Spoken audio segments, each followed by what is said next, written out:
بسم الله الرحمن الرحيم.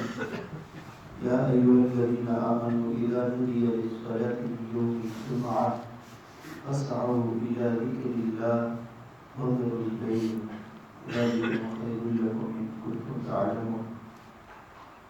میرے بھائی اور دوستو، آج جمعے کا دن ہے اور اس دن کے بارے میں اللہ یہ ارشاد فرماتا ہے کہ اے ایمان والو، جب جمعے کی نماز کے لیے تمہیں بلایا جائے تو تم پھر سعی کرو، کوشش کر لو جمعے کی طرف، وذروا البیع، اور بے کو چھوڑ دو، لین دین کو چھوڑ دو، ذالکم خیر لکم ان کنتم تعلمون، اور یہ لین دین کو چھوڑ کر جمعے کی نماز کی طرف چلے جانا یہ تمہارے لیے زیادہ بہتر ہے اگر تم سمجھ رکھتے ہو۔ حضرات صحابہ کرام اور اسلاف کے زمانے میں جمعے کو دن کو اخروی دن کہا جاتا تھا کہ یہ آخرت کا دن ہے۔ جمعے کے دن کو حضرات صحابہ کرام، تابعین اور تبع تابعین اور اپنے اسلاف کی زندگی کو اٹھا کر دیکھیں تو 6 دن وہ دنیاوی کام ہوتے تھے، لیکن جمعے کا دن جو ہے اس کا نام یہی تھا کہ یہ اخروی دن ہے۔ اس دن صبح سے جب اٹھتے تھے تو غروب تک سارے آخرت والے اعمال ہوتے تھے، حتیٰ کہ اس دن حضرات صحابہ کرام سفر نہیں کرتے تھے کہ اللہ کے نبی کی ایک روایت ہے طبرانی شریف میں وہ منقول ہے کہ جو شخص جمعے کے دن سفر کرے اس کے دونوں فرشتے جو اس کے ساتھی ہیں دائیں اور بائیں کندھے پر بیٹھے ہوئے، وہ دونوں اس کے لیے بد دعائیں کرتے ہیں۔ تو حضرات صحابہ کرام کا مزاج جمعے کے دن سفر کا نہیں تھا۔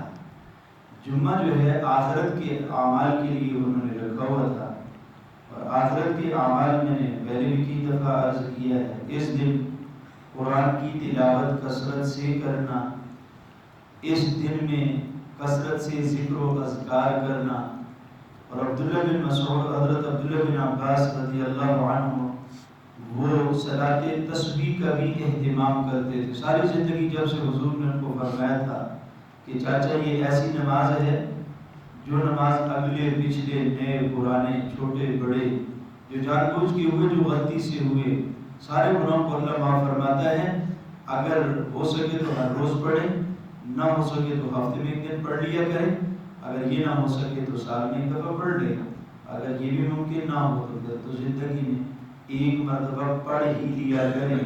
تو عبداللہ بن عباس رضی اللہ عنہ زوال کے بعد عام طور پر صلاۃ تسبیح کا اہتمام کرتے تھے۔ اگر نہ ہو سکے زوال کے بعد نہ ہو، جمعے کی نماز کے بعد کر لے، اور ایسے ہی 10 بجے کر لے، 9 بجے کر لے، اشراق کے بعد کر لے، تو صلاۃ تسبیح کا اہتمام، تو قرآن کی تلاوت ہو، درود شریف کثرت سے ہو، ذکر و اذکار ہو، صلاۃ تسبیح کا اہتمام ہو، اور ایسے ہی صدقہ و خیرات، کیونکہ یہ اخروی ایام میں ہیں، اس دن میں کچھ نہ کچھ صدقہ و خیرات ہو۔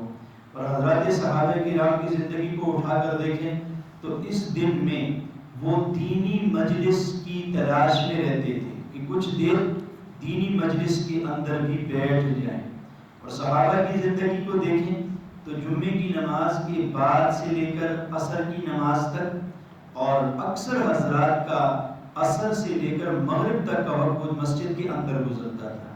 تو مسجد کے اندر بھی جو ہے کچھ نہ کچھ اپنے اوقات گزارے ہیں، اور ایسے ہی رسول پاک علیہ السلام کے اقوال اور احادیث سے یہ بات بھی ملتی ہے کہ جمعے کے دن سورۃ کہف کی تلاوت کا اہتمام کیا جائے، سورہ یاسین کی تلاوت کا اہتمام کیا جائے، تو اس کا بھی اہتمام ہو۔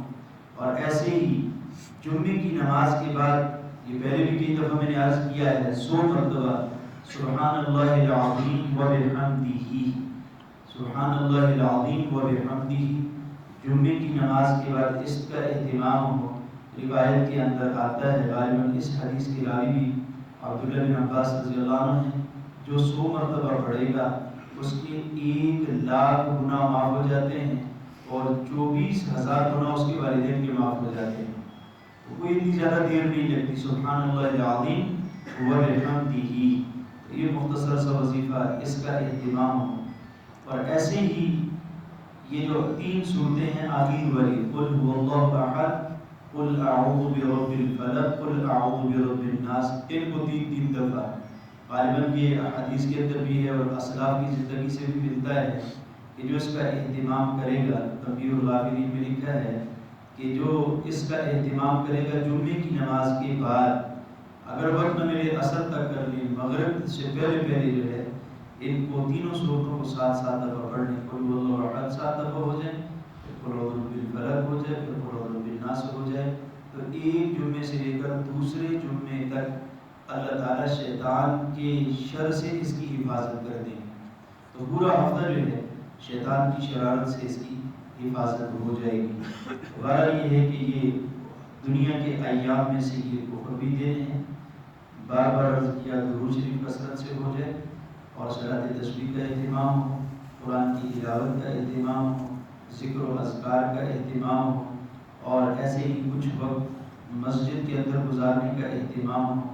اور پھر عصر کی نماز کے بعد ایک درود ہے، اللہم صلی علی محمد النبی الامی وعلی آلہ وسلم تسلیما. یہ پڑھنے کا اہتمام ہو. 80 مرتبہ اس کو پڑھ لیں تو 80 سال کے گناہ اللہ تعالیٰ معاف کر دیں گے. یہ چھوٹے چھوٹے اعمال ہیں، تھوڑا سا وقت انسان کا اس میں صرف ہو جائے. پورا ہفتہ دنیا کی وہ ساز و سامان کے پیچھے بڑے ہوتے ہیں. حتیٰ کہ جمعے والے دن بھی میں نے قرآن کی آیت تلاوت کی، فاسعوا الی ذکر اللہ. جب جمعے کی پہلی اذان ہو جائے تو پھر اپنی دکانوں کو بند کر دو، اپنے کاروبار کو چھوڑ دو. فاسعوا الی ذکر اللہ، تو پھر اللہ کے ذکر یعنی خطبے کی طرف، اور علماء نے کہا کہ ذاکر یعنی خطیب کی طرف جلدی کرو. تو جمعے کی جو پہلی اذان ہے، پچھلے جمعے کو بھی عرض کیا تھا، جب پہلی اذان ہو جائے تو پھر دکان کو کھول کر بیٹھنا، دفتر کے اندر بیٹھنا، گھر کے اندر مہمانوں کے ساتھ بیٹھنا، دنیاوی کاموں میں مشغول ہونا سراسر ناجائز اور حرام ہے. اس کی گنجائش نہیں ہے.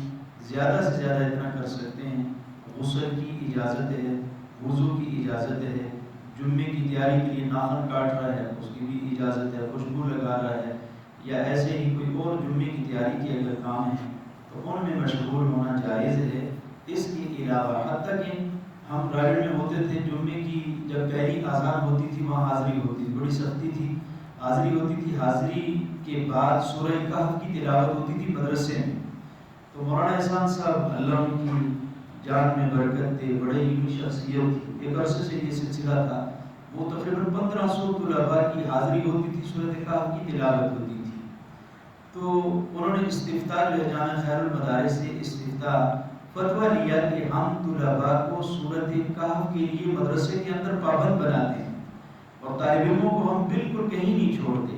آیا ہمارا یہ عمل، حالانکہ ہم اس کو غسل بھی کر لیتے تھے، کپڑے پہن کے جمعے کی مکمل تیاری کر کے بیٹھتے تھے، تو پوچھا کہ آیا طلباء کو سورۃ کہف کے لیے پابند بنانا کیسے ہے؟ انہوں نے کہا یہ بھی حرام ہے، کیونکہ قرآن کہتا ہے فَاسْعَوْا إِلَىٰ ذِكْرِ اللَّهِ، مسجد کی طرف جاؤ، امام کی طرف جاؤ، خطبے کی طرف. اور آپ نے اس موقع پر ایک مستحب یا سنت عمل کے لیے طلباء کو اکٹھا کیا، جائز نہیں، یہ حرام ہے.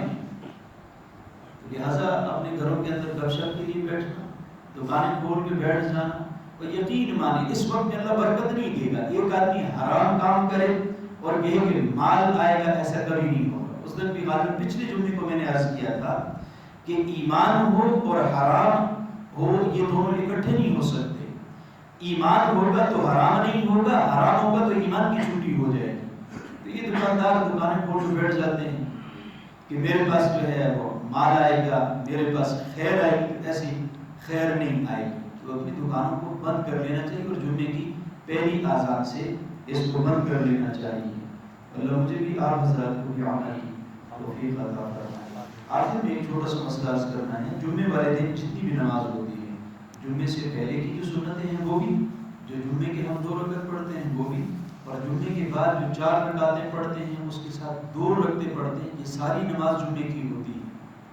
یعنی جتنی رکعتیں بھی ہیں، جمعے سے پہلے والی بھی 4 وہ بھی جمعے کی، 2 رکعت جو ہم امام کے ساتھ پڑھتے ہیں وہ بھی، اور پھر امام کے بعد 4 اور 2 جو پڑھتے ہیں، یہ ساری جمعے کی نماز ہوتی ہے. ہمارے کچھ سیدھے سادے یا زیادہ یہ جو نیٹ اور اس پہ چلنے والے لوگ ہیں وہ الگ الگ نماز کی نیتیں کرتے ہیں. جمعے سے پہلے کی جو سنتیں ہیں وہ جمعے کے ہیں. پھر 2 رکعت کہتے ہیں یہ بھی جمعے کی نماز. جمعے کے بعد 4 رکعت ظہر کی نماز کی نیت کرتے ہیں کہ یہ کیونکہ آج امام کے ساتھ ہم نے جمعہ پڑھ لیا، اب اس کے بعد ظہر کی 4 رکعت ظہر کی نیت سے پڑھتے ہیں اور 2 رکعت پھر ظہر کی نیت سے. تو یہ بیوقوفی ہے، یہ شریعت کا حصہ نہیں ہے. یہ 6 کے 6 سنت ہیں. جمعے کی نماز کے بعد 6 کے 6 سنت ہیں اور جمعے ہی کے سنت ہیں. تو اگر نیت کرنی ہو تو 4 رکعت نماز سنت بعد جمعہ، 2 رکعت نماز سنت بعد جمعہ، اور پہلے والوں کی نیت 4 رکعت سنت قبل جمعہ یا جمعے سے پہلے جو ہے 4 سنتوں کی نیت کرتا ہوں. تو جمعے والے دن جتنی نماز ہوتی ہے یہ ساری کی ساری جمعے ہی کی ہوتی ہے، یہ ظہر کی نماز نہیں ہوتی.